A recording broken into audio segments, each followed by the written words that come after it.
You ask Tiger to solve. This deals with linear equations with one unknown. The final result is x equals 56/5. Let's solve it step by step. Simplify the expression. Expand the parentheses.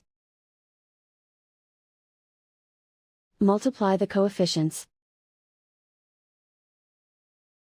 Simplify the arithmetic. Swap sides.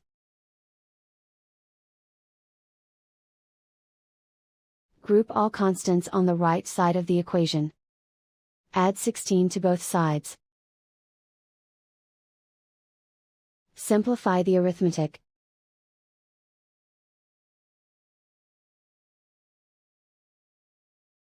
Isolate the x. Divide both sides by 10.